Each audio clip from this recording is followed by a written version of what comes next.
안녕하세요.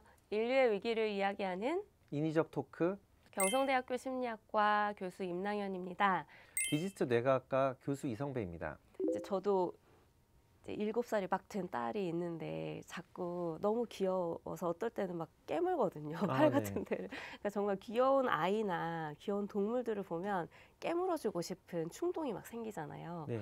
왜 그런 것 같으세요? 어린아이들 같은 경우도 보면은 새로운 물건을 받았을 때 그거를 판단하는 첫 번째가 입으로 가져가잖아요. 감각 기관 중에서도 입을 통한 거가 되게 중요한 게 아닐까? 이런 본능적인 부분들이 좀 투영된 게 아닐까? 여기에 대한 연구들이 있더라고요. 그러니까 네. 너무 귀여운 대상을 보고 꼬집거나 막 이렇게 막 아. 터트리고 싶거나 막 이런 네네. 느낌도 들잖아요. 그런 걸 cute aggression이라고 하더라고요. 아. 귀여움이라는 것을 느낄 때 긍정적인 감정들이 막 발생하잖아요. 아이를 돌봐야 되는데 내 아기가 너무 귀여워서 막 주체가 안 되는 상황이면은 사실 아이를 잘 돌볼 수가 없잖아요. 긍정적인 감정을 어느 정도 이제 통제하고 아이를 돌보는 행위를 할 수 있도록 조절해주는 역할을 하는 것이 이런 큐트 어그레션이다. 그래서 꼬집고 네. 뭐 깨물고 이런 행위가 나타나게 된다고 하더라고요. 굉장히 재밌네요. 그렇죠. 네네. 네. 이제 사랑을 쟁취하는 데 있어서 밀당을 하는 것과 아니면 직진을 하는 것 중에 뭐가 더 유리하다고 생각하시나요? 뇌과학적으로도 얘기를 해보면 사랑이나 이런 거에서 되게 중요한 신경 전달 물질이 도파민인데 기대에 대해서 충족하는 그 행복감을 주는 효과가 크기 때문에 어떻게 보면은 밀당을 한다는 것 자체가 계속 기대 상태를 유지를 할 수 있거든요. 기대로서 줄 수 있는 효과를 극대화시키는 게 연애의 크기를 더 키운다는 효과가 있는 것 같고요. 직진은 어떻게 보면은 사랑이 충분히 커지기 전에 이미 그 기대감이라는 게 끝나는 상황까지 가는 게 아닌가, 뭐 그런 생각도 좀 해봅니다. 사람들이 어떤 긍정적인 이벤트를 맞이할 때 확실한 것보다 불확실할 때 훨씬 더 큰 행복을 누리거든요. 그러니까 나에게 긍정적인 사건이 발생할 텐데 아직 뭔지 모른다. 그러면 불확실성으로 인해서 기대감이 계속 발생하면서 이제 거기에 대한 호감도나 긍정적인 감정들이 훨씬 커지는 거예요.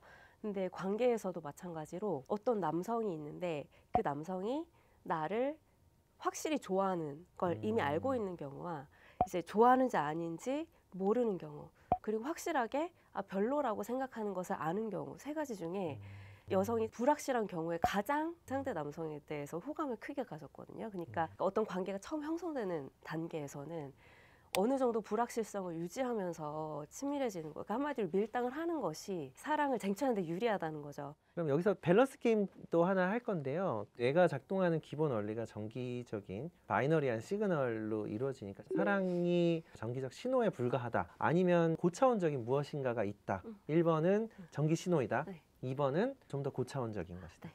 그럼 하나, 둘, 셋, 2번. 이제 심리학 연구에서도 이제 감정이 어떻게 발생하나 봤을 때, 예를 들어서 내가 어떤 심장이 좀 빨리 뛰는 그런 주사를 맞았어요. 네. 이제 주사를 놔준 사람이 심장이 빨리 뛸 겁니다 라고 알려준 경우와 이완되실 겁니다 라고 반대로 알려준 경우, 두 가지 경우가 있을 때 갑자기 여기서 어떤 사람이 막 난동을 부리면서 화를 내는 거예요. 그랬을 때 이제 심장이 빨리 뛸 걸 알고 있었던 사람은 나 주사 맞아서 그래 라고 해석을 할 수 있잖아요. 그런 경우에는 화가 안 나요. 그런데 내 몸이 이완될 거라고 잘못 생각하고 있었던 사람은 나 왜 이렇게 지금 막 몸이 각성되지? 저 사람처럼 나도 화가 났나 봐라고 해석을 해서 실제로 막 화가 나는 거예요. 그러니까 어떤 똑같은 생리적인 반응이 있어도 서로 정반대로 해석할 수 있는 것처럼 똑같은 정기적인 신호가 있다 할지라도, 혹은 뭐 호르몬이 있어서 생리적인 반응이 있다 할지라도 내 앞에 있는 사람 혹은 주변 환경, 이런 것들을 다 종합적으로 해석해서 상대에 대한 사랑의 감정이 이제 싹트거나 그렇지 않거나 할 수 있는 것 같아요. 동물은 아예 사랑이라는 감정이 없을까?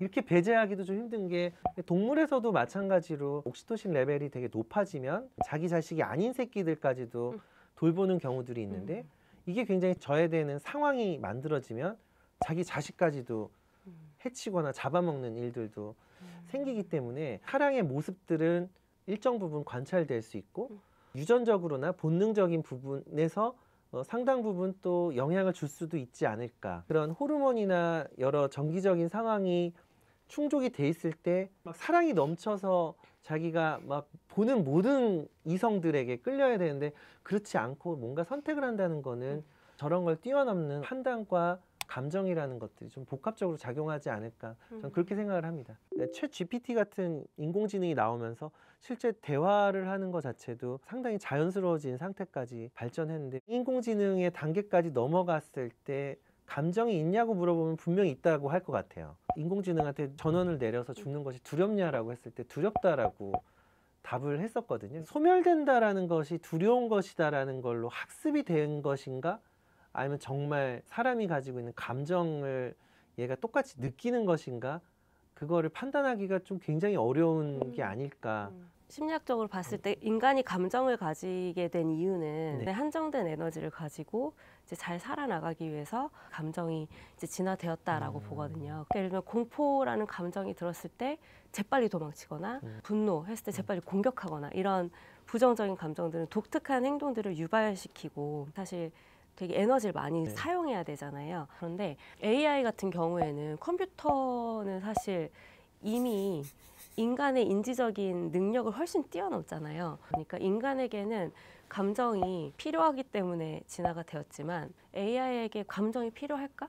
라는 생각을 했을 때 굳이 감정이 없어도 되지 않을까라는 생각도 좀 하게 되는 것 같아요. 영화 허를 보면은 인공지능과 점점 사랑에 빠지게 되고 나중에는 이제 인공지능 컴퓨터와 성관계를 하는 그런 장면이 영화 속에 나오는데 우리 뇌를 읽어내고 조작할 수 있는 것이 더 개발되면 사람들 간의 이성적인 교감이나 입체적인 관계들이 점점 사라지게 될 것인가. 하나, 둘, 셋, 안 없어진다. 영화 매트릭스 보면 네. 사람들이 다 이렇게 다 연결돼 아, 있잖아요. 네네. 그래서 사실 우리가 살아가고 있다고 생각하면서 뭐 지각하고 이제 보고 듣고 느끼고 만지고 하는 것들이 모두 사실 뇌의 신호인 거잖아요. 네. 그런 세상이 와서 인간이 모든 활동을 뇌로만 하면 모를까. 지금까지 이 오랜 세월 동안 진화해오는 과정에서 육체적인 관계를 통해서 이제 사랑을 표현하고 느끼고 또 자손을 만들고 해왔기 때문에 뇌의 어떤 자극들을 조작해서 성관계를 맺는 것 같은 그런 경험을 하게 줄 수 있다 할지라도 실제가 지지 않을 것 같은 거예요. 그러니까 실제 육체적인 그런 관계가 더 쾌락적이고 더 만족스럽지 않을까라는 이제 생각을 했어요. 우리가 현실 세계 속에서는 자기가 정말 이상형으로 만나고 싶은 그 배우자나 파트너를 만나지 못하는 경우들도 많잖아요. 근데 이제 로봇으로 그거를 대체한다라고 했을 때는 인류 사회에는 굉장히 큰 위기인 것 같아요. 그 한 사람의 개체에서는 만족도가 높고 충분하지만 인류의 영속성 측면에서는 단절되는 효과가 나와서 결국에 인간이 그 인공지능 때문에 받을 수 있는 가장 큰 위협이 바로 이게 아닐까. 저는 사실 그 걱정을 좀 합니다. 터미네이터처럼 뭐 인간이 꼭 그 인공지능과 전쟁을 해야만 위협이 되는 게 아니라 너무나 우리에게 친숙하고 가까워짐으로써 인간이 본연의 어떤 것들을 잃어버리게 되는 거. 사람이 필요 없어지는 사회가 제일 위험한 위기가 아닐까 싶어요. 여러분 즐거우셨나요? 내용이 유익하셨다면 구독과 좋아요, 알림 설정 부탁드립니다. 과학자와 심리학자의 밸런스 게임은 계속됩니다. 감사합니다. 감사합니다.